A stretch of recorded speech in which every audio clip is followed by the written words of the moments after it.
Solving for demand problems suck. Solving for technology problems rocks.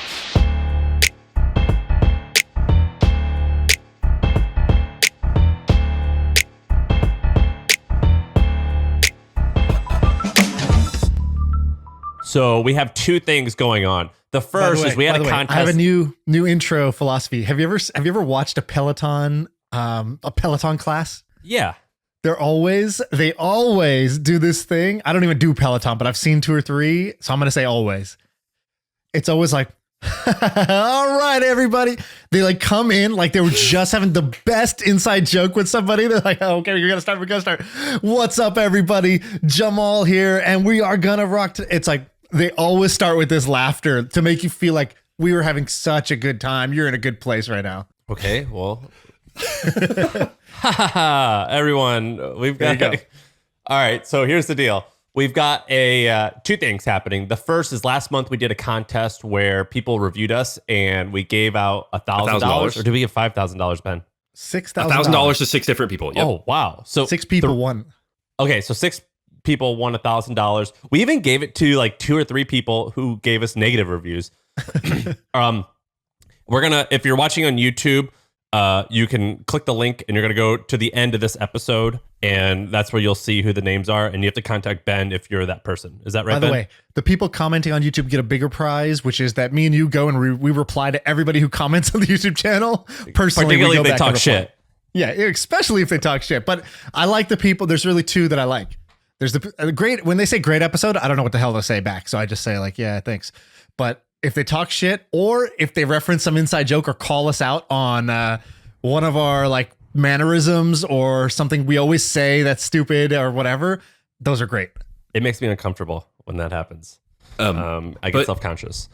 I was just going to say, to summarize, yes, correct.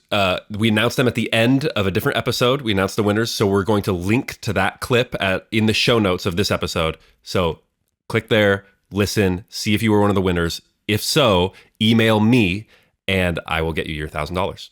And what's your email, Ben? bwilson@hubspot.com is my email. All right. Now, the second thing. This is actually significantly cooler. So we are giving away $5,000 to 2 fans. And here's what you have to do. You've got to take our content, whether it's like audio or video, which they're all on YouTube, and you have to remix it. So basically chop it up into little viral clips and then use the hashtag MFM clips. So MFM clips. And use that hashtag on all the popular social media shit. We'll find you. And we're going to do a combination of cool stuff, like cool content, as well as popular content. And we're going to give away $5,000 to 2 different people who use that hashtag and use cool clips, or who create cool clips. I think that's going to be sick. There's somebody who did this for the All In podcast. There's just a TikTok channel somebody created called All In Talk, like TikTok. And they just chop up clips from the pod and they just put it up there. There's no contest. But this account is just getting like hundreds of thousands of views because the content's already good. All you got to do is just grab the best. Okay, we're going to talk for an hour. You grab the best kind of like 30-second back and forth, and you turn that into a clip. And they don't all hit, but definitely like 1 per week is hitting. And this account is getting so big, and it's just some fan account. And so that's actually what I would do is if you just did that, if you just made the TikTok account for this, you just put the best nuggets on there and just chopped it. Your account's going to get popular, which is more valuable than whatever we're going to give you $5,000. Great. But like whoever does that, like we'll just employ you. And also you're going to have an account that's popular. We've talked about doing this for like every month. So if someone's good at this, we'll just give you $5,000 a month, maybe. I don't know. Maybe that's in the cards, but, so MFM clips, that's the hashtag, just, on Instagram, TikTok, Twitter, we'll see. We're going to follow it all. And so, did I read what Ben? You look at me. Did I not do that correctly? It's good running. The only thing you didn't say is running through from now to the end of the year. So you've got about a month to do it. I have a question for you guys, which is if you were betting, what is the over under for how many views the top clip is going to get? I think on TikTok, the top video will get over 50,000 views. Oh, I was going to say I think someone will get 500,000 on something.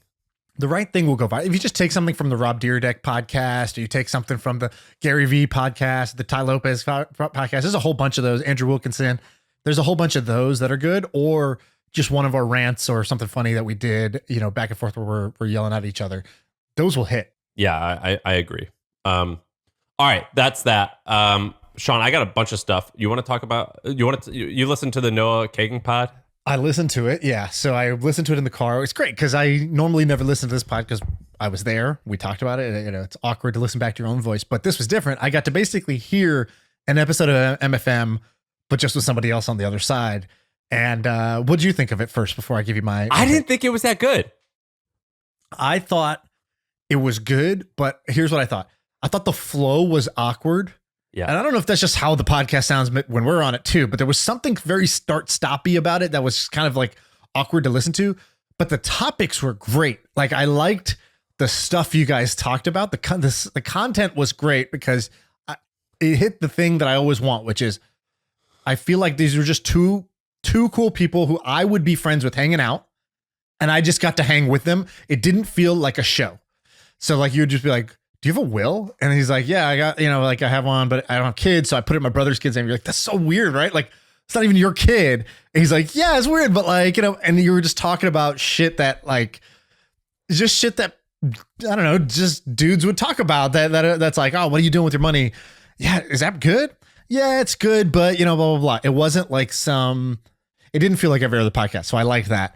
But it there was a little start where, and stoppy. I think that there was either maybe a weird delay or something because it happened consistently where I'd say something and then it was weird. There was just like this weird delay. Or it's like, oh, I'm sorry, you go ahead. Yeah, we have the opposite problem. We'll talk over each other, but that actually makes it flow a little faster because it's just like, whatever, I'm talking over you, you're talking over me. Let's just keep it going back and forth rather than, wait, okay, you go, now I go, right? And that's the problem with these Zoom pods in general. Why in-person podcasts just are like, that extra 30% better is because in person you can start talking over each other, but that's a normal thing in a conversation. You can kind of interrupt each other. But if you interrupt someone on Zoom, it's a very abrupt, like it like kind of like stops the flow of everything for some reason, just the way that like kind of the conference call tech works. And what did you think of his Peter Thiel thing? That was cool. I liked, some of the nuggets. I don't know if they're real. Like, does he really have a black Mercedes waiting outside the building running? The car must be running and the jet must be fueled and on the runway at all times. That's what it said in the book. That's what I was quoting the book. So that was cool, but I didn't know if it was real. I liked the poker story where he was like, he bought into the poker game, then he had to go meet with Zuck, and then he came back and asked for his money back. I thought that was hilarious. That should be a clip, by the way. Those are the nuggets that should be a clip. Those are the nuggets that make you like feel like you kind of get to know the psyche of somebody. Like we already know the resume. So you don't need to talk about what Peter Thiel's done. You got to talk about what's it like. Like I've told this story. I think I've told this story in the pod, maybe not. I met a guy who in college was friends with a guy who worked under Peter Thiel at PayPal. So Peter Thiel was the CEO of PayPal. Friend at of the a time. friend of a friend. Yeah, friend of a friend was an intern there at the time. He was in college. And the intern gets invited to go to Peter's like Tahoe. He's going to like to a vacation, or he's invited like 20 people or whatever to come to his cabin. So the friend tags along, and he gets there and he said, and by the way, he listens to the pod, so I think he'll appreciate the story being told without giving away too much info. He gets there and he goes, the first question Peter asked me, he goes, how much money do you have? And Peter asked that. Peter asked the kid, the college kid. The kid is like, none. Basically, I have like a checking account at Wells Fargo. Like what is this question? He goes, no, I don't care how much money you have, but you should, whatever you have, you should invest in a company called Facebook. And this is back in like 2005 or something like that, 2006 maybe. And he's like, you should invest every bit of it into a company called Facebook. And at the time, Peter was the main investor of Facebook. And the guy's like, okay, like the college thing, like we do, like the app we waste time on, like the website we waste some time on. Like he was like, okay, like maybe, but I'm not comfortable just investing all my money in it. And I just met you. So this is just like super direct. And he's like, every question he asked me was a very like thought-provoking or reaction-provoking question. And that's something that I've heard from many people who have met him, which is like, he has pretty much zero interest in small talk. He's looking for original thinkers. So he'll ask you a question and then he'll hear you. And it's sort of like, if you're just saying the same shit that everybody says, very herd-like thinking, I think it's the impression I get is he's mentally bucketing you as like, okay, this person's not going to give me original thoughts. And then if you do have original thoughts, he doesn't really care what your pedigree is, what your accomplishments are. It's like, okay, you're in the circle of people I want to talk to because you have original opinions. which goes back to this Peter Thiel question, the famous interview question he has, which is, what's something you believe that few others would agree with you on? And he's asking for this secret. What's a secret you know? What's something you think is true, but others don't think is true? Because, and that being one of your kind of main questions will filter for people who have these unique insights. I've also noticed that he does another thing that's actually pretty interesting, and I think this is one of the reasons why he's hated by a lot of people. So he's shockingly open-minded, almost to the point of like seeming stupid.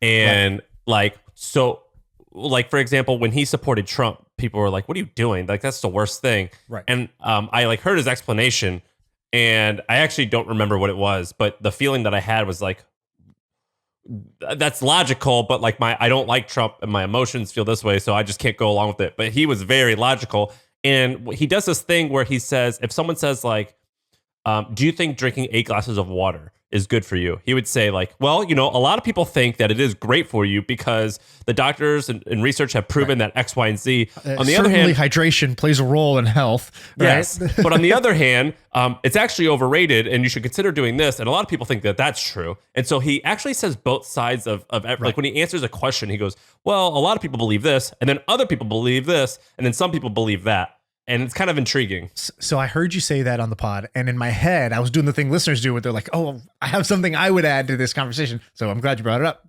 because that's a technique. Have you ever heard of this technique called steel manning? No. Do you know what straw manning is?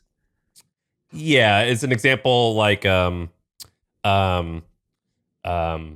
I can't even think of a good example. Okay, straw manning is basically when let's say you are debating somebody about something, you're arguing about something or debating or having a conversation, and you kind of pigeonhole somebody's view into like, you kind of create this really weak version of their argument so that you can knock it over really easily, right? Like imagine a man made of straw, you could just blow it, you could just blow a gust of air and it would just fall over right away. So it's like saying, well, Sam, I know that you think that everybody just needs to shut their eyes and put their money into the Vanguard ETF no matter what. It's like, well, no, that's not actually my argument. But if you make it sound so, if you make a weak version of my argument, then yeah, it's going to be really easy to contradict it.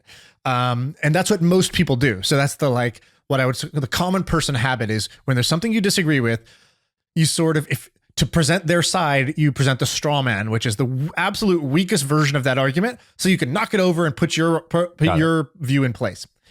And what the smartest people do is the opposite. They do something called steel manning, which is even if they disagree with something, they'll go into it and they'll say, people who believe that you should do X would say, and they'll make the strongest possible argument for that thing, right? It's almost like an in good faith way of figuring something out. So the straw man is like a bad faith way of doing it. It's like, I'm going to kind of like cherry pick the weakest parts of your argument and present that as your full argument. And I'm going to get rid of the nuance or the context or whatever else. And the steel man would say, Trump supporters, people who support Donald Trump, the straw man is, oh, they're just racist people who, hate Mexicans or whatever, right? Like they're just, whatever. And the steel man version of it is, some people are, the top priorities for them are their economy, especially if they live in states like Ohio and Michigan or whatever, and they've been decimated for their jobs, and they actually see that Trump is willing to invest in their jobs, and so it could actually be really great for this, and this reason. Although he says some things that are very like uncharacteristic and offensive to certain groups, he really, he doesn't do a good job of that. But the pros outweigh the cons, and that would be the reason you would support Donald Trump. And so steel manning is this tactic that I think if you want to like build yourself into a learning machine who gets smarter over time, you want to learn steel manning, which is how do you understand the other person's viewpoint and actually build their argument stronger than they could build it themselves. So that it doesn't mean you have to agree with it. It means you have presented the strongest case on both sides, and then you decide which one resonates with you, which one is the more true version or the more correct version that you should go with, rather than making an unfair fight. I think that's a legitimately life-changing skill I've just learned. Not skill, but like lesson. Right. I'm going to start doing that. That's one. And I think Peter Thiel does that. So it's not that he says, oh, some people would say this and some people would say that, so I don't know. He steelmans both sides of the argument, and then he decides which one he believes is the correct one. And I think that's like a really powerful thing to do. That's a good one. that him and other smart people I know do.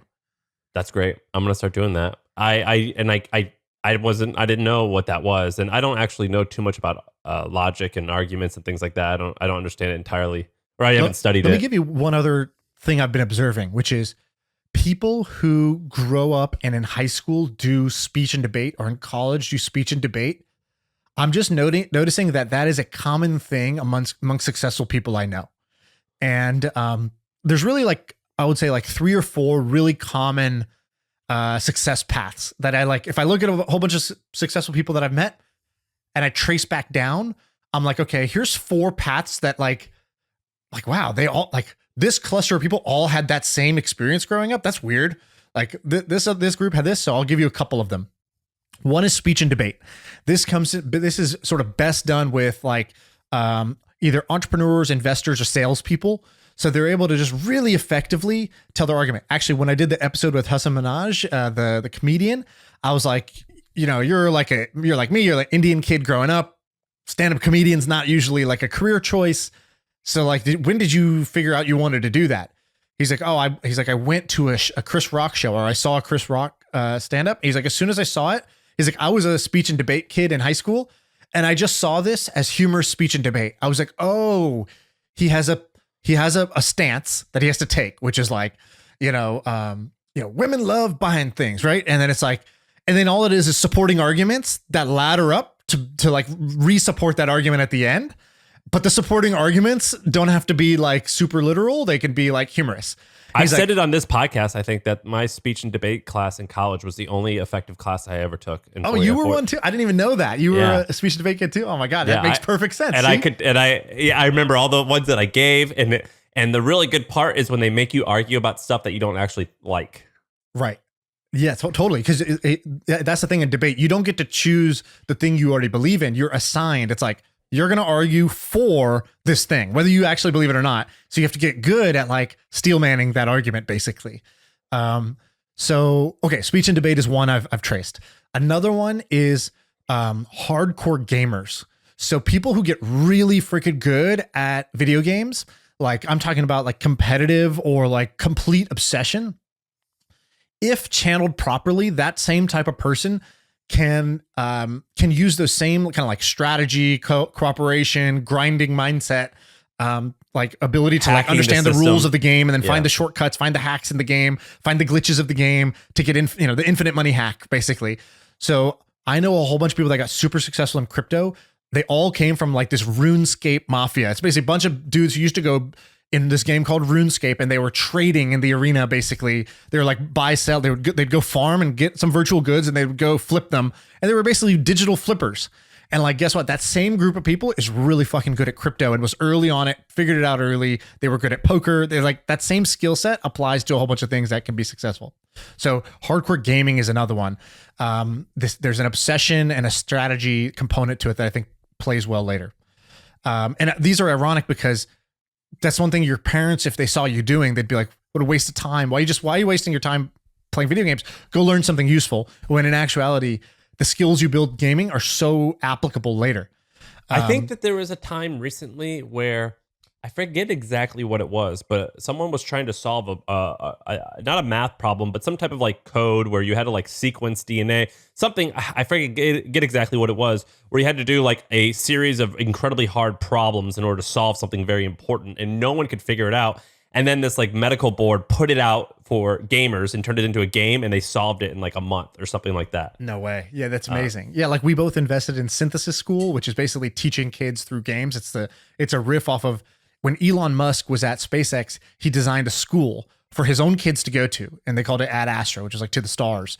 And it was a school inside of SpaceX that only the rocket scientist kids basically could go to, and Elon's kids would go to it. And then they basically spun that out. The premise of the school was kids will learn more when they're having fun and they're engaged. Nothing is more fun and more engaging to a kid than a game. And when they start to play the game, they will start to learn all the necessary skills, strategies, and tactics to win that game. And so so they spun that out as Synthesis School. Now it's available to anybody. And so people are doing it, makes a few $1 million a year of recurring revenue of tuition based of people sending their kids there. And the application to apply to the school is this game. And I played it. I couldn't even beat the game. I couldn't even beat the game that basically an 8-year-old is supposed to beat in order to get into the like candidate pool for synthesis. It's like there's no instructions. It's you versus a computer. There's dots on a screen and you make a move and the computer makes a move. You make a move, computer makes a move. And then eventually the computer wins and you're like, oh, okay. So you're supposed to get to the green dot. Okay, that's how the computer won. All right, now I'm going to try to get to the green dot. How do I beat? Oh, I see the computer can move diagonal. Let me try doing that. And it's this trial and error figuring out process that like your brain is just fully locked in. By the way, it's called, there was basically like an AIDS-like virus, and scientists for a decade or two couldn't figure out the structure of a protein cutting enzyme. And they set it out to gamers and they figured it out in 3 weeks.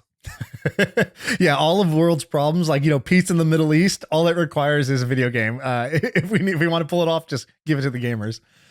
Even Ethereum, by the way, I don't know if you know the founding story of Ethereum, but the guy who made it, this guy Vitalik, who's this like, ultra nerd looking guy, alien, like, super nerd alien looking guy, brilliant guy. Like if you read his blog posts, so thoughtful, so brilliant, like next Zuckerberg, next Bill Gates type vibes for sure. He actually credits that he was a hardcore World of Warcraft player. He was grinding like crazy. He got to level 60, which was the max at the time. And he had like leveled up his character and earned all this stuff. And then the game maker changed the rules of the game, or they like changed the way the items worked. And like some of his character items, like that he had worked so hard for, got taken away. And he was like, so he was just like, for 3 weeks, he was like inconsolable. He was like just so upset. He couldn't believe it. And he found it so unjust that the game maker could just like, he didn't own his items, that the game maker owned the items and could just change the rules on them and rug pull them at the last second. And Ethereum is basically this global computer where the users own their own. You own your own tokens, you own your own items, you have your own private keys. And there's no company, the whole platform is designed so that the app makers could never do that to you. And he credits that as like a pretty major influence in his thinking, and like sent him down a rabbit hole of like, why is the world the way it is? And how can I change it? I had never heard that story. So what's the last one or two? Last one or two. So arbitragers. So these are people, you've probably met a bunch of people who are like, like gamblers, or they're successful now, but they're like, yeah, I got my start doing like, kind of like affiliate ad network online, sending traffic to porn sites, or like, I realized you could just buy this t-shirt. You can drop ship this t-shirt and I could get this 10% VIG just in the arbitrage between this ad network and this place, this click and that click. They just love the action. They love the action. They learn how to do internet marketing at a like very fundamental level. And at some point they get sort of disillusioned. Like, okay, what am I doing here? I'm just sending clicks to plenty of fish and I make, $7 per click margin. And I'm just like, what am I doing here? Could I apply the same skill to a brand that I create, to a product I genuinely believe in, to an education app that I make, whatever? And they go on to do some pretty great things. So I've noticed that that's one more. And there's actually a few other archetypes that I don't want to spend the whole episode doing it. Like teachers is another one. I met the founder of Alibaba, Jack Ma, and he was a former teacher. And when did you meet him? I met him in college. There was this trip organized. There's this thing called Kairos, which they named the top 100 college entrepreneurs, and it was a total horse shit. Like we applied the night before. They didn't know anything about us, and we got in because I went to Duke, and they needed a quota of a kid from Duke, and so we got into it even though we had done nothing. And just to show you how like fake the world is, we got into that 100 entrepreneurs thing. The event took place at the New York Stock Exchange. They had it like shut down because the guy who started it, his dad's like mega loaded and super powerful. And Bill Clinton came to speak. So it seemed like this ultra legit event. It was not legit at all. Like it was like just a total party and meetup for like random college kids. Like the Forbes 30 under 30. Then CNN shows up and I get on CNN and now I have this clip of me pitching my sushi restaurant on CNN as like the next big thing. And CNN runs it as like, oh, college breakout success here. This business is one of the best businesses in college right now. So it's like, oh, if you believed CNN, you would think, oh, this is like a great business idea that they're featuring on CNN. No, it just happened to be that I was in front of the camera and CNN didn't give a shit. They're just recording stuff and putting it on the filling airtime. They didn't care. There's no filter. There's no quality filter. And then at the end of that, they were like, hey, through our connections, we got the CEO of Alibaba to pay for all of us to go, all expenses paid, here to China for a week to hang out with him and see their headquarters and all that. So I got to go on that. With Jack Ma? With Jack Ma. And we talked to Jack Ma, and Jack Ma tells the story, and he goes, People were asking, what are the keys to success? And he goes, in China, there's 2 successful CEO types. Can I guess? Yeah, go. Teachers? Teachers is one. He was a teacher, yeah. Military. Correct. Okay, I don't know how you knew that. That was amazing. Have I told that story before, or you No. just knew that? It's a guess. Yeah, he was like military, the rigor of operations that you need in business. Like there's no better training for that than the rigors of military and the systems and the timing and the production, the detail-oriented nature. He's like, so any manufacturing business in China, the best leaders, the best CEOs are ex-military. And then he goes, for the non-factory type businesses like an Alibaba, teachers tend to do pretty well. He goes, we said, why? That doesn't make any sense to me. And he goes, a teacher is one of the only professions where the success of the student matters more than the success of the teacher. Like they care more that the people under them succeed. And he goes, in management, that is, the best principle for breeding great managers is if you were like a teacher and your success was not in how high you climbed, but how great your managers became. And so that was his reasoning. I don't know if that was correct or not. That'd be sick. But I thought that was tight. I can't believe I've never heard that you tell me that story that you got to go to meet Jack Ma. That's actually badass. Yeah, there were some crazy stories there, but we have some other stuff we should talk about. Let me tell you about something. Go to rockauto.com. All right, I'm going. Rock Auto, like car. Okay. Yeah. All right, I'm on a Craigslist looking ass site. Look at their traffic. This is on a Sandbar SimilarWeb. classic here. So this company is called Rock Auto. Rock Auto. I don't know why Oh my I'm saying God, so. 20 million monthly Yes. visitors. Okay, so I was listening to an MMA podcast, Michael Bisping's podcast. What is going on? And he does this ad read. He goes, if you're buying car parts, go to rockauto.com. They've got every car part you could ever want. And I had never really heard of I know Toyo or something like that. Tires sponsors a lot of like sporting events. So I understand, it's a lot of like meathead car people, but I never heard of an auto parts other than like Napa and the famous one. And I went to this website, rockauto.com, because they were sponsoring a bunch of the podcasters. And it's the most bare bones site I've ever seen. And I was trying to do research on it, and there's close to nothing out there. There's a few articles from like 5, 6, 7 years ago, but basically it started by 2 brothers, I think in Michigan. They've got over 1 million parts, and the traffic is nuts. So according to SimilarWeb, it's like north of 20 million. And look at the source, mostly all direct. And so these guys, this must be something that car repair shops go to order, or is this just customers are going? No, it's meant for just individuals, just nerds, just guys who are tinkering, or if you just like, wow. For example, something broke on my car and I just need this little part. I could replace it on my own. It's just like a little like door handle thing. And so I was like trying to figure out where to get it, and they had it. No way. So do they like inventory the parts themselves? So they don't. So what they do is they connect with dozens of or hundreds of suppliers, and they just have this like intricate system of distributors all over the country, and they send you the part they need. And their goal is to have the one part for every car that you need. So if you ever need anything for a car, they can get their hands on it. Kind of like how Bezos said, if there's a book in existence, we should sell it. And that's kind of auto part. And I was thinking about this for a few different reasons. The first is with e-com, I was like, what doesn't Amazon crush it in? And they don't crush it in hardware. So like Home Depot style stuff. Right. HomeDepot.com is like the 4th or 5th or 6th, something like that, largest retailer in the world still. And they've not gotten hurt at all with Amazon really, or a little bit they have, but not in terms of like buying screws online. And another thing is auto parts, whether for cars or motorcycles. Right. And so there's this company called Revzilla, who was recently acquired for like $500 million, and they sold motorcycle gear and motorcycle parts. And then I was looking at Rock Auto, and then I was looking at a bunch more, and it's incredibly fascinating because there's not that many new people in this space, but it seems like a pretty huge space. Morgan Stanley had this report, and they said like it's a $70 billion a year industry. By the way, I just looked up the CEO of Rock Auto. He looks like Jeff Bezos before Bezos got ripped. He looks like pre-HGH Bezos. Yeah, he looks like the before photo of Jeff Bezos. Yeah. And it's amazing. I think it's interesting. I've always thought this space, because I something broke in my car, like I said, and I tried to like figure out how to buy the part, and it's a pain. It's a pain. But the problem with this is that you'd have to have so many SKUs. I mean, Yeah, like I'm looking at let's say, like BMW. Like I have a BMW X5.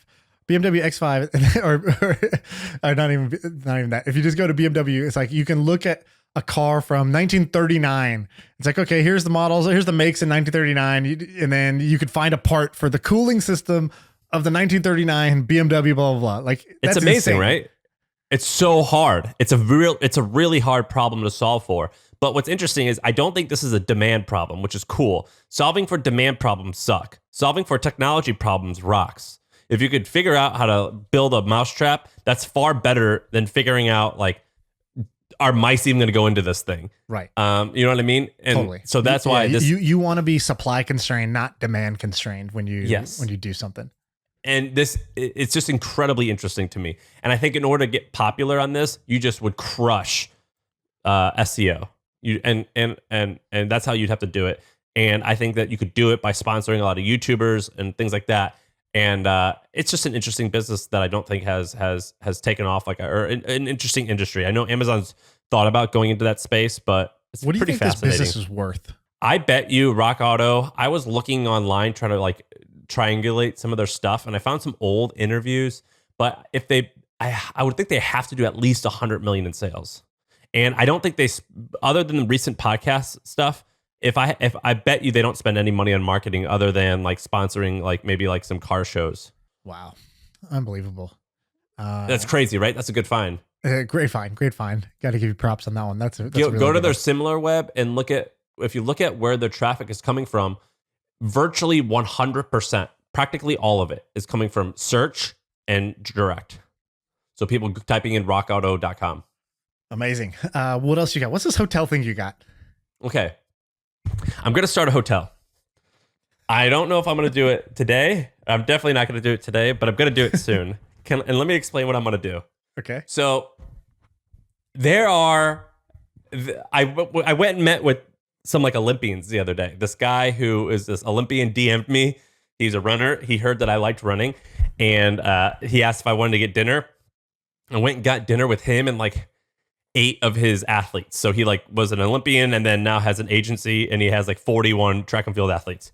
Not really popular for most people. For me, it was cool. And I knew who they were, like a triple jumper, a miler, whatever.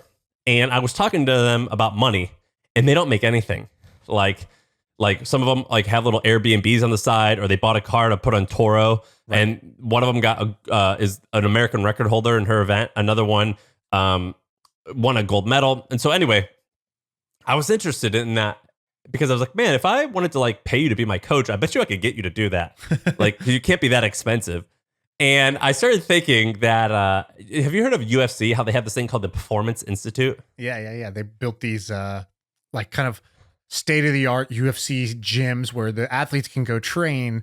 But I think it's also kind of a not tourist destination, but it's like there's a public-facing component to it, right? Like you can. I don't think there is, because when I've heard about this, I'm like, I want to go there.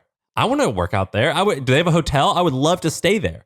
And I think I could create a hotel or a piece of like a large piece of property. And here's how I'm going to test it. So in this order, here's what I'm going to do. I think I could figure out is there demand for this? And the way that I could do it is I can get a bunch of these Olympians. Well, what's the idea first? Is there demand for this? This being what? It's just a general hotel? Or I think I could create like a resort, like where you go to just to train and work out with competitive athletes. Okay. So, and I think I can convince the competitive athletes to live there for most of the year as like a training place. And they do a camp in the morning and train for the rest of the day and get paid to do that. Gotcha. Okay. I think I could solve that. And the way that I would try and solve for that is I'm going to contact like a really nice hotel. I'm going to explain to them what I'm doing. Then I'm going to contact some of these athletes and be like, hey, I'm going to pay you this much money. I'm going to charge these people a hotel fee plus a fee on top of that. And I'm going to give you a cut of the money. And I think I could host an event at some of these places and make it work.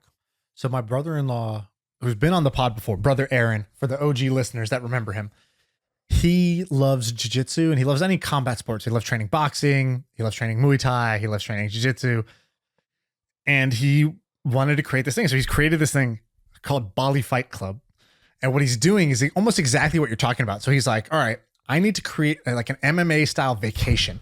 So he's like, basically, a lot of people are interested in like going to Bali, being on a beach, going to like a resort. He's like, so he used to live near Bali. So he's like, oh, I know the perfect spot for this, where there's a bunch of little villas, and the villas are like just dope. Like you're on the most beautiful beach. You're in a private villa. There's like a chef that's like cooking for everybody and all that stuff. And each family gets their own villa, or each like kind of like resident would get their own, or you can buddy up or whatever. And so there's all these little huts, little villas, and it's right on the beach. And then he's like, dude, the best kind of like trainers in the world for combat sports are often in Thailand. He's like, so he met a pro boxer when he was on vacation in Mexico, and the guy's like, okay, I'm in. And so he has like a pro boxer, a pro jiu-jitsu guy, and a pro Muay Thai guy, and they're going to come on the trip too. And they want a vacation also. And they're basically like, yeah, we'll train the people. And they're like, you get to train like an athlete trains. We're going to do 2-a-days. You're going to have a massage in between to like kind of recover the body. So we're going to treat you like you're going to get to train like a pro athlete trains while also being on vacation. And the whole thing is like whatever, like $5,000 or something like that, 5-6 grand. And this is live? This is what he's creating right now. So he's got like 2 people. He's just waiting until he gets to like 8 people. And when there's 8 people, like the trip will happen. And so that's what he's doing, which is very similar to your idea, but instead of being a hotel, it's more like a getaway, I would do getaways at first, and then eventually I would acquire a piece of property within an hour of a major international airport. Right. You do it in the US? Yeah, like I think you could do it in Austin, probably, because Austin is becoming like a mini center of like health nerds. Right. I think that you could maybe do it in California. You for sure could do it in like a Boulder or Florida, somewhere in Florida. Yeah, I think you could. Amazing. Yeah, I think that's a cool idea. I think it's sick, especially because the getaway is a great MVP for something like that, right? So and you can easy. Build up the momentum, and that's not hard to do. So yeah, I feel like that's pretty great. Let me tell you one more thing. Go to manuals. So it's called like manuals, like a owner's manual. Manuals lib, LIB, like library. Okay. Manualslib.com. The ultimate manuals library. So it's a website that's just full of manuals. Okay, but get this. Oh, this is great. Like I was I'm assembling something. I don't have the manual, or I need to fix something. I don't have the manual. It's just here. It's like, here's my KitchenAid item. Yes. This website, according to their about page. So the way that you find out if a business is interesting is they make money through advertising, you scroll down and you click advertise with us and you find out about them. Yeah. They, according to their media kit, they get at least 16 million monthly uniques, of which 90% nearly is from search. Okay. They've got around 3.8 million products on there with 5.2 million manuals, 106,000 brands, and 3.2 terabytes of data indexed. This is hilarious, dude. They just have every manual, they scan it, and they like SEO the shit out of their like rankings for when people say. But it gets more interesting. I was researching this. I cannot find anyone on LinkedIn, anyone online who mentions these guys or works there. I can't find a thing about it. I've looked all over. I found one person who on their LinkedIn says that they were a freelancer and they're based out of Europe. That's like pretty much all I saw. Their main competitor this is where it gets interesting. Their main competitor is this company called Owner IQ, and they own this website called manualsonline.com. And Owner IQ, it's kind of a weird business, but basically if you're going to buy something, I don't know how they do it, but it's kind of like Tech Target. That's another publicly traded company that does it. They sell data to retail stores or brands that somehow helps them figure out who's buying their stuff. And I actually don't know what they do with it. But Owner IQ owns Manuals Online, and they do well over 100 million in revenue. And Manuals Online is one of their products. Is that nutty? This is wild. Also, if you look at their like traffic, like they really grew starting in like 2012. They like shot up the ranks into becoming like one of the top sites now. So it's definitely, it was created in 2012, and it just like pretty instantaneously, like within the year, became an ultra popular site. These types of businesses print money. Now, this was a ad-based business, so I guess they're trying to get you to like I'm looking for a manual and I'm like, for a manual for the thing I bought. And then I'm like, fuck it, I'm going to buy something else because I don't want to deal with this. Like, Kinda. So there's there's this company called Tech Target, and they're publicly traded. Their market cap is shit, but they still do like 9 figures in revenue. It's called Tech Target. And I believe, if I'm not mistaken, Tech Target owns like websites like CFO.com and a bunch of other websites where if you are a buyer, so they own securitydocs.com, they own techguide.com, they own things like that. And so basically, if you're the CFO of a 5,000 person company and you are the decision maker for buying, like, this is like an oversimplification, but like you're going to say, our company now needs to use QuickBooks instead of this other software. That's a $10 million a year product that we're going to have to purchase. And so this company called Tech Target will create CFO.com and create news just hoping that the CFO will read it when deciding between QuickBooks and this other website. And they'll figure that out and capture their email and contact information and sell it to QuickBooks and then all their competitors. Right. So basically, it's rooted in influencing what you buy. Yeah, that one makes sense to me. I don't know what the manual one would, because that assumes you've already bought the thing. So I guess that's a little bit different. But yeah, these are great little like kind of secret gem businesses that are, like when Andrew Wilkinson came on and we asked him, what type of business do you want to buy? High growth, high profits. And he said, I want to buy a New Zealand business, which is a business that is just independent, sustainable, does not rely on like one, like Facebook ads or some paid channel to grow that could change any minute. It's not going to be competed against by Google and Facebook and Amazon. They'll never care to compete against this. And that's a New Zealand business that he can, safely buy. These are, to me, New Zealand businesses that you've identified 2 New Zealand businesses here. Yeah, they're neat. I think they're cool. I think that like Tech Target that I mentioned, they're based out of Newton, Massachusetts. This other one, Rock Auto, I think that they're in Madison, Wisconsin. So where the University of Wisconsin is. And then Manuals Lib, they're like in Croatia. I can't find a thing about them. I can't find. I feel like there's a business you can create. Okay, so let's say you wanted to create something like this. I think you'd have to look at, okay, what's new? What's a new thing where you need manuals? So maybe there's some new types of products that are out there that need something like this. Like, for example, it could be software, things like that. But software's not new enough. The other one you could do is any professional search. So like, what's something that only dentists are going to search for? That's like really obscure, but really important to them. Maybe it's around, certain tools or the software that they use, or like, manuals for the equipment that they've bought. Maybe it's, treatment, or like prescriptions or something like that. And some people have tried to create like a separate Google for doctors, because doctors Google the shit out of stuff. But like, I think that's really hard.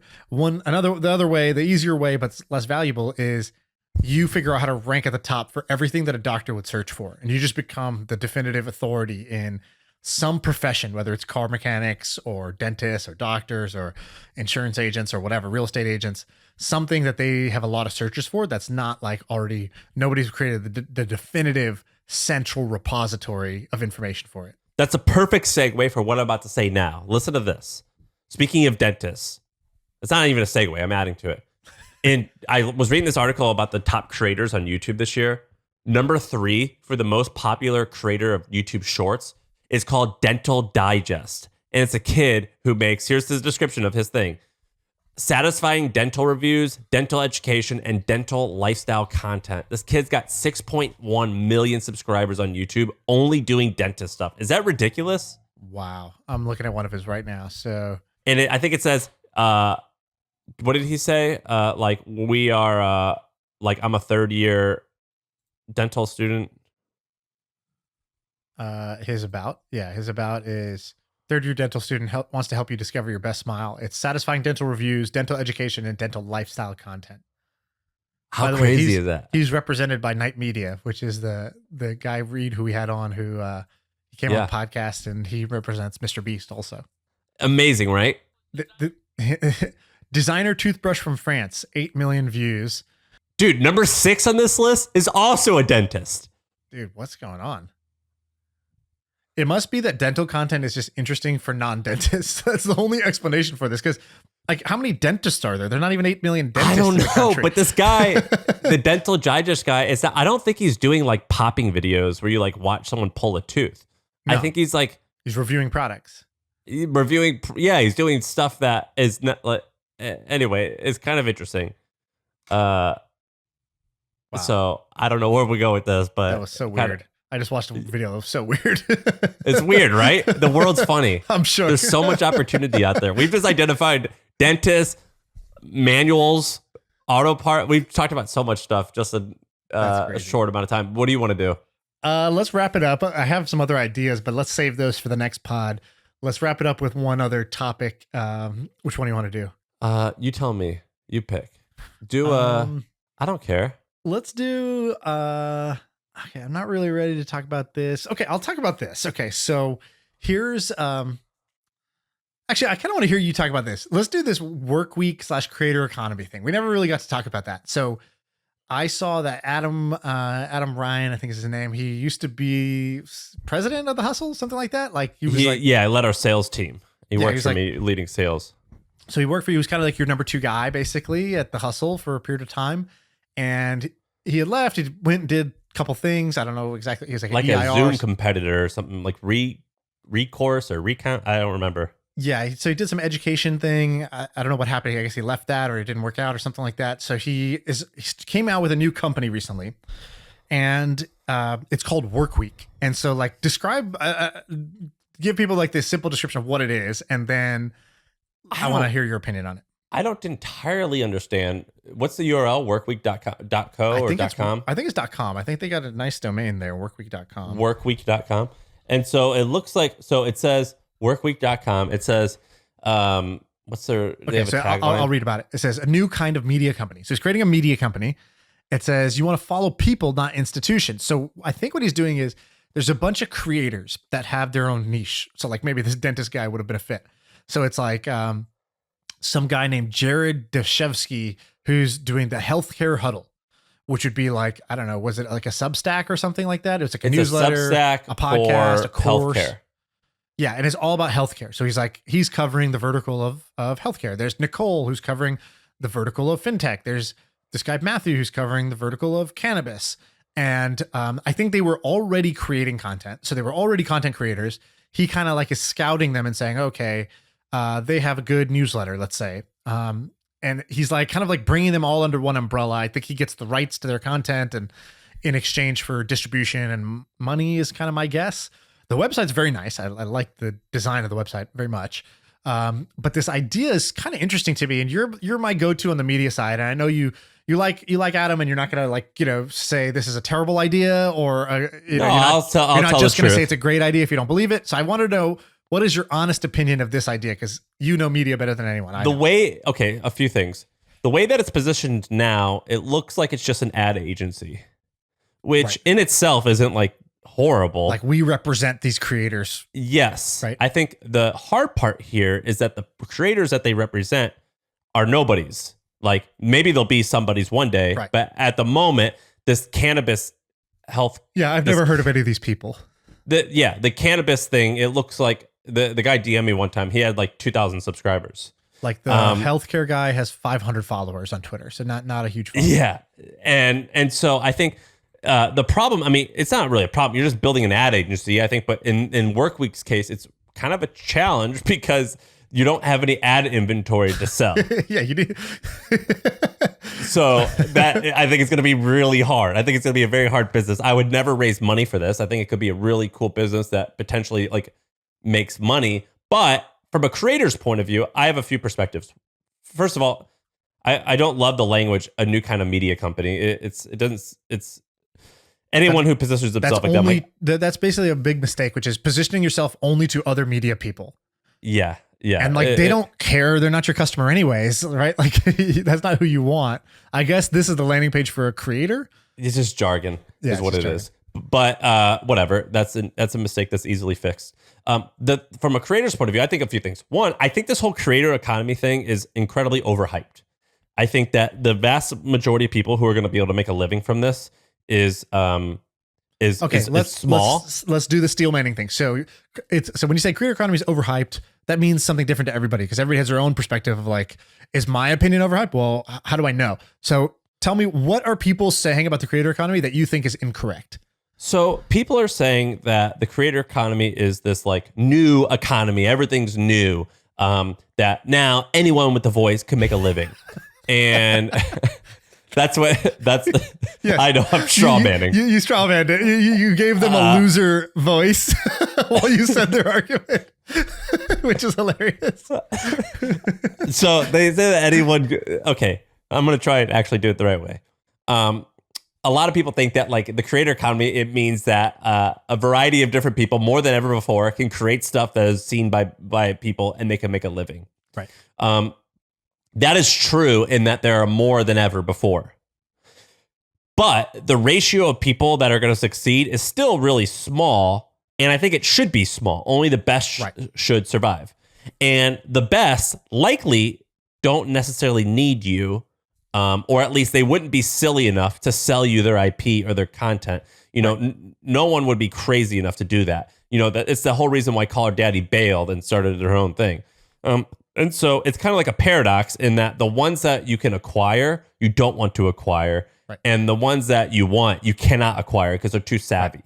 Or you acquire them right. You did it all right. You bet on them early. They did, in fact, blow up. And they bail. And then when they blow up, they're like, I'm going to leave. And you're like, but I bet everything on this creator. This is a personality. And when they leave, I have no recourse. I have no leverage. Exactly. It's just like there's a reason why none of the, what's that thing called that was on Twitch and on YouTube? MCNs. What's it called? It was called an MCN, a multi-channel network. So a big one's called Makers Studio. I think that's the one you're referring to. Yeah, and it actually had a big exit, I think. Yeah, they kind of like lucked. I wouldn't. Oh yeah, luck is a little disparaging, but like the business kind of wasn't working, but they got a fantastic exit to Disney, and then and the business fell apart. Good for them. Yeah. Right. So they timed it well, where Disney bought it before the truth actually came out. But I think what the truth is now is that maybe these things can work, but likely it's going to be needlessly hard. Yeah, the same thing happened on Twitch. Ninja became the #1 gaming star in the world when Fortnite became the #1 game in the world, and Ninja got picked up by Red Bull, and Ninja was getting paid millions of dollars every single month by both fans as well as advertisers. The guy was making $30 million a year, and this team that had bet on him, Luminosity, they were basically like, they acquired his rights to the commercial rights to his channel. It's all under contract. How much did they spend? Early on, they didn't spend much, right? Because he had no following at the time. So it's kind of like, Adam going and acquiring Healthcare Huddle at 500 followers. Pick up the option on the cheap. You say, this guy's really talented. He could become something someday. So Luminosity had him under contract, but he was like, yeah, hey, Luminosity, I'm not sharing any revenue with you. And they're, this is my fictional account of what happened, but they're like, but the contract. He's like, yeah, I don't think that's fair. If you want to go try to enforce this, you can, but I will basically drag you through the mud as like trying to bring me down, which is like the worst thing you can do for acquiring new players is have everybody know that Ninja is so unhappy with you and does not want to deal with you. And Ninja feels like you screwed him. And so Luminosity basically had to sit quiet and shut up and just like take the L. So they weren't getting paid the full amount or whatever. I don't know all the details, but like, they weren't sharing the revenue that they should have shared. They still got to kind of be branded on him, be associated with his brand, but they didn't get the upside of their great bet. And then Loaded was this talent agency. So Ninja goes with Loaded, and Loaded is like Workweek. And they had all the stars. They had all the top streamers on their thing. And sure enough, Ninja starts getting a deal with Samsung. And now these deals are getting big, and he's getting equity deals in this mouse peripherals company, accessories company. And guess what? Ninja's not with Loaded anymore, right? Because why do I need Loaded? Like, I can just do this on my own. They're taking too much. And, same thing happened with Dr. Disrespect. He goes and leaves for a different agency that's going to take less. It's a race to the bottom, as they say, where you're competing with, everybody wants these stars to be in their like roster. And the next guy will do it for less because, hey, if I can get the top star, like that's just good for me, even if they're a loss leader, even if I don't make money off them. And so the talent basically has ended up holding what happened to the those teams two hostage. Companies? Luminosity and the esports team still exist. They just, they didn't get it's like the whole thing was based on, we're going to acquire this talent. We're going to train them. We're going to promote them. We're going to cross promote all the players with each other. And we're going to build stars. And we're going to have this like portfolio of stars that like bring in all this money. But like that basically got like torpedoed. And anybody who's smart knows this. Now, there might still be one or two teams that the team brand name is like the Yankees, where it ends up becoming valuable. Like I think FaZe Clan is trying to go public in a SPAC right now, which is like crazy to me. And you know, they had the same thing. The number one streamer they had, this guy Tifu, he was like, let me out of my contract. I don't want to be with you guys anymore. Because he was getting great money. He's like, why am I giving 20, 30, 40% to these guys? I don't want to do that. And so he's like, let me out. And they're like, no. And he's like, let me out. And it was like free Tifu became like the big thing. The fans are always going to be on the side of the personality that they fell in love with. They're never going to be on the side of the team. And it's what's going on in the NBA right now. So this business, I think like, can these types of businesses work? Yes. But it depends what your goals are. If you want to start like a tech company or like a VC thing, like maybe I wouldn't go this route because I think it's going to be a huge headache. That doesn't mean it can't work. But I also think that one of my biggest fears is starting something in the prime of my youth when I have the most amount of energy, which is for most people in their 30s and 40s. They have a lot of energy. They've got some wisdom and they still have got some time to create something. And you go down this path and you look back after toiling for 5 years and you go, shit, that we should have done this other thing. Right. And I think there are potentially other opportunities that are even similar to this in that space where I hope that a pivot can be made. Otherwise, that 5 year looking back is likely going to happen. That's what such I a would good point. think. There's like a graph that's like energy starts at this high in your 20s and just goes sort of like down over time, which is like energy, which is like not just like your actual energy, but the amount of time amount of your energy you're going to get to put towards your work. So like, you know, oh, you got married or you're in a relationship, a little bit less time. You have kids, less time. You have like, you know, let's say other responsibilities come up in your life, or you're just, you know, you get more fatigued. You know, when I was in my 20s, I used to work 15 hours a day. I wasn't super productive, but I was throwing 15 hours a day at the problem. I remember I slept in the office 200 nights one year when I was like 24, Really? 25. And so that was like max energy. Now I work on average 5 hours a day.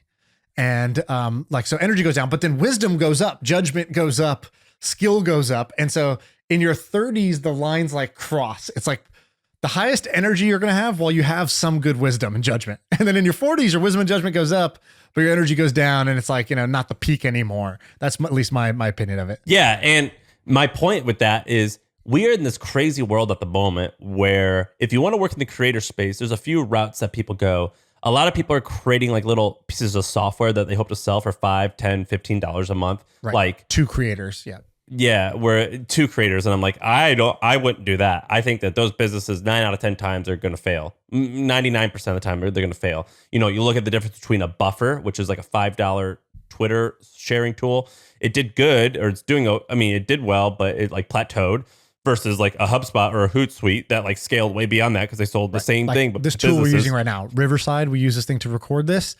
You know, they charge whatever, I don't know, $9 or $20 a month or something like that to random ass podcasters like us. And, you know, they're hoping to be, you know, it's hard to imagine a world where a business like this gets to like 50 million in revenue, right? Yes, it's very hard. And so I think of creators and I think of that space and I'm like, oh man, that's going to be really hard. Like, have some people done it? Yeah, MailChimp did it, but like there's way less, like it's really challenging. And another way you could go is like do this like ad route. And like that could be cool as long as you don't want to hire a lot of people. You just want to make a lot of profit early on.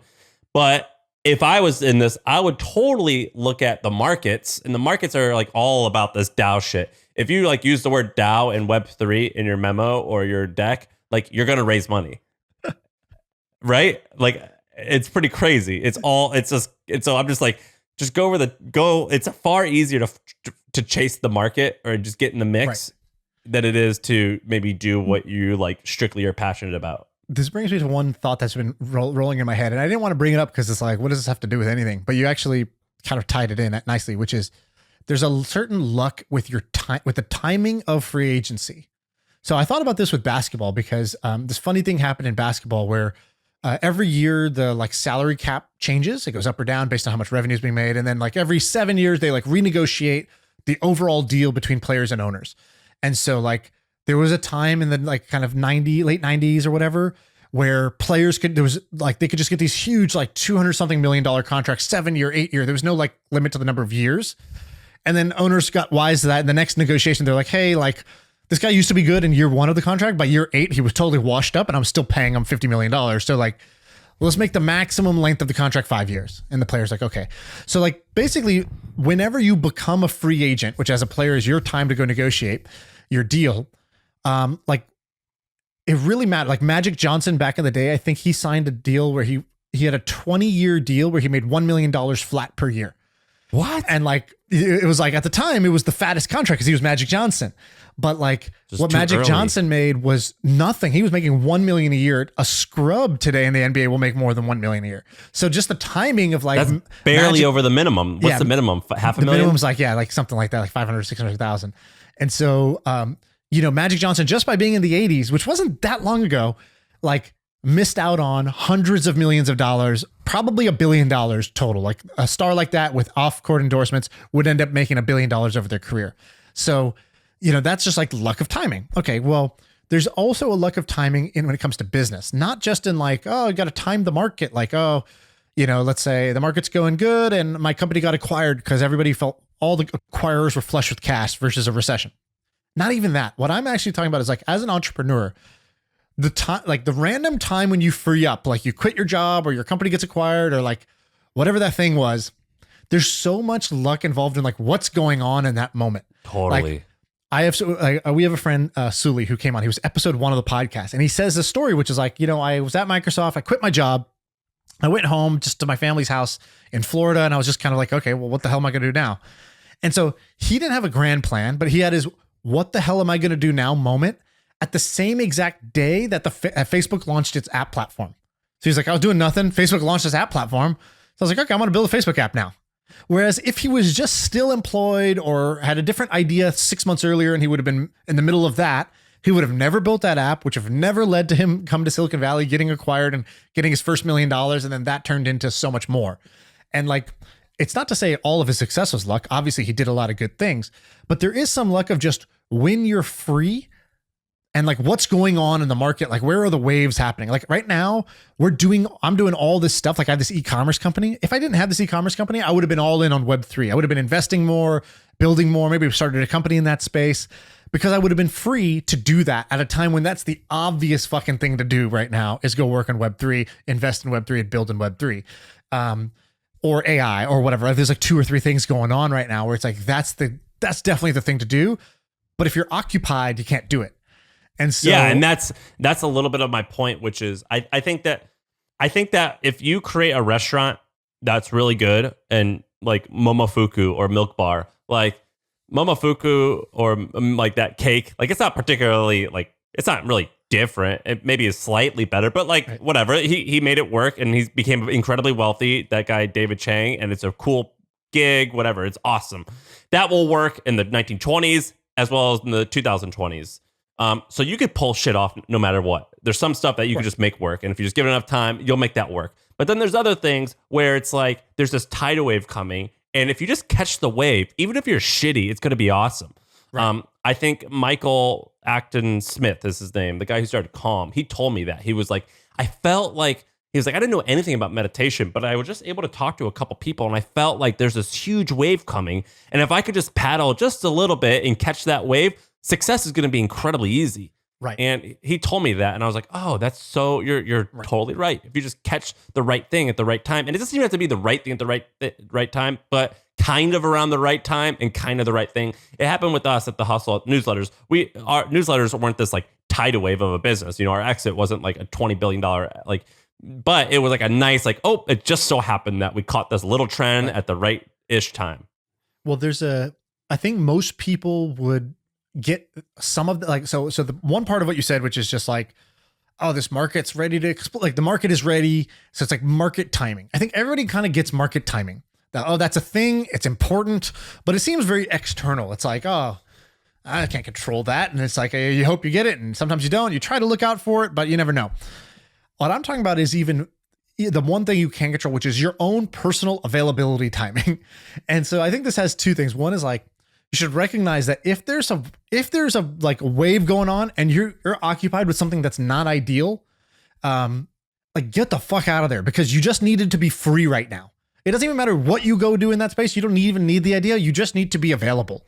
You need to be single when all the, when all the eligible bachelors are walking down the street. If you're not single, if you're not on the street, because that's when the parade was going on, you're not going to get picked up. And so it's like being available at a certain time is really, really important. And also that what that means is don't pick up a mediocre project that's going to occupy you, because you just think, oh, well, this can't hurt. I'll make some good money. I'll meet some people. It's like, well, it will hurt in this silent, invisible way, which is you're going to become occupied. And that means you are no longer in the market for good luck to happen to you.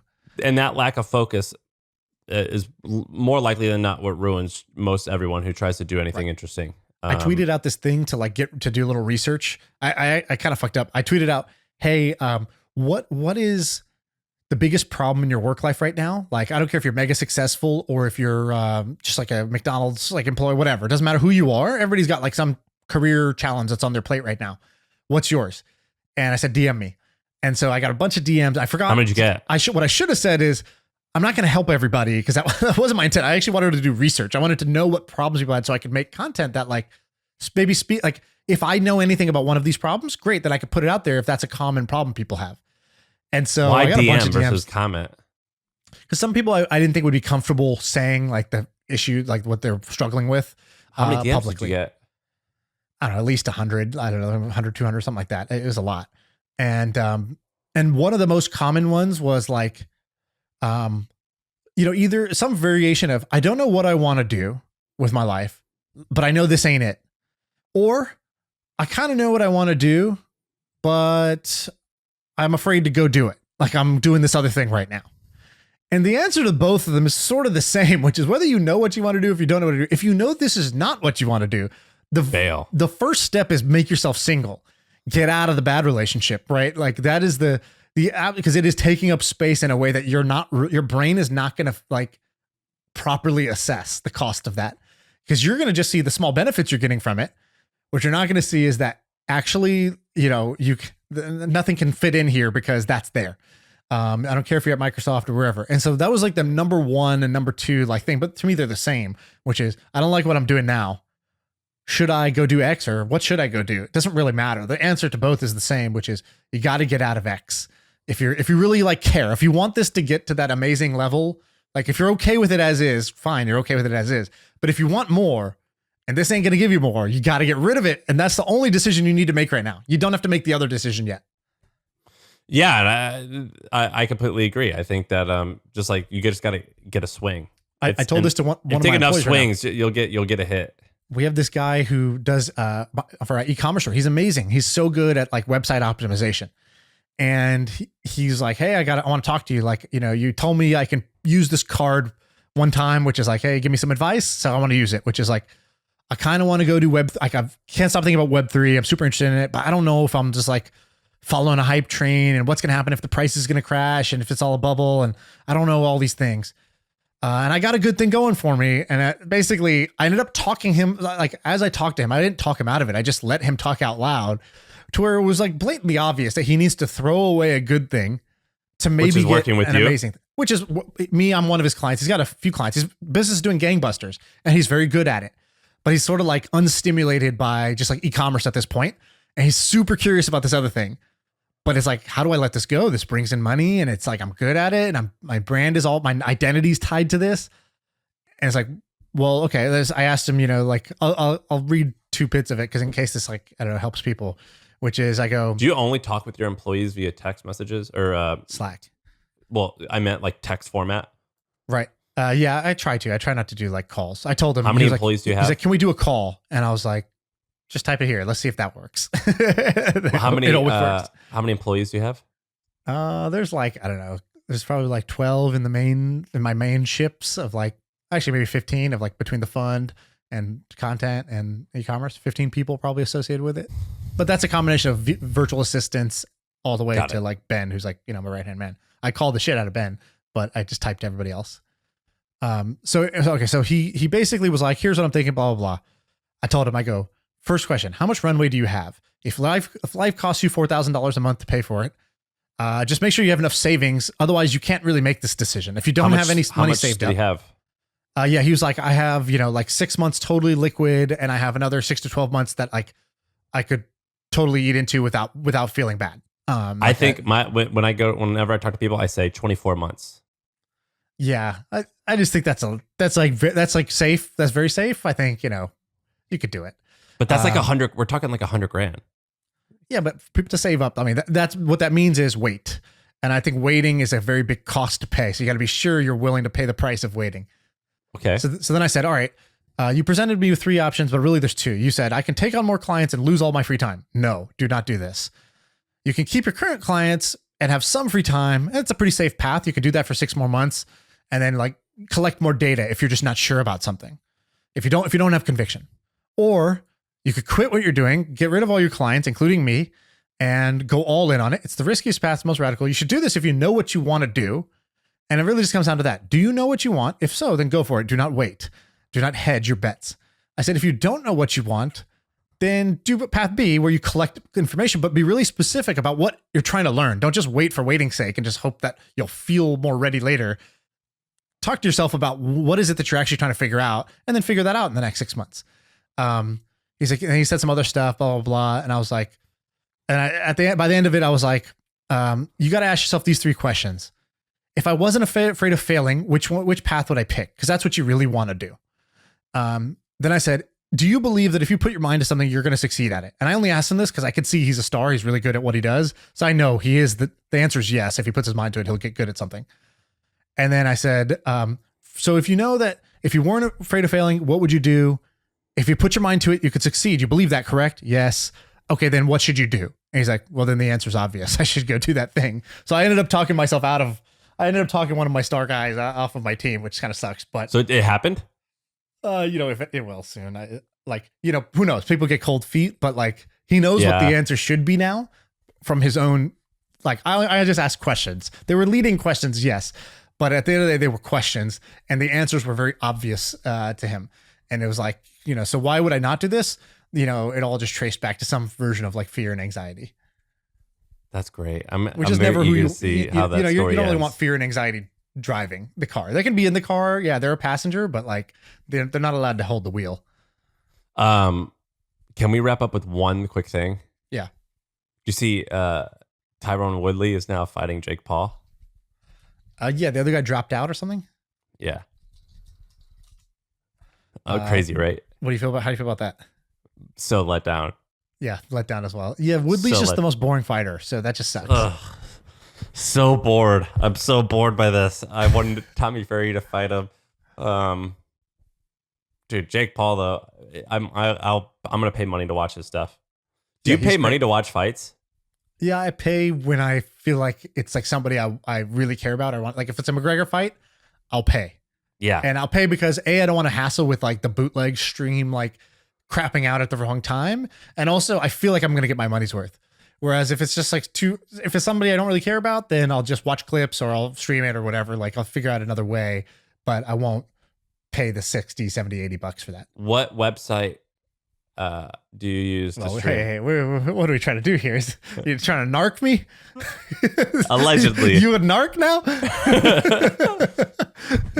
Do you use a good one? Yeah, man. Do you have one that you go to all the time? I'll DM you some things that I do. I used to use this website called Project Free TV. I don't think it's around anymore. And I would watch all my free TV shows on that. Now, apparently there's this thing called Crack Streams, which is pretty good. May have taken a glance at that one. Yeah. But I do the same thing. I buy a lot of them. I have it's good because it's got a Z in the name. Streams with a Z. I also, it's good. I also I pay for YouTube TV, so I get a lot of stuff there, and I pay for ESPN, so I get stuff there. Yeah, same. So by the way, you've heard this story in the past about how you remember when Dane Cook got popular? Did you ever hear the story of how he got popular? Was it from like Kazaa? Yeah. Do you know what he did? No. Genius fucking distribution hack. This is one of the greatest growth hacks ever.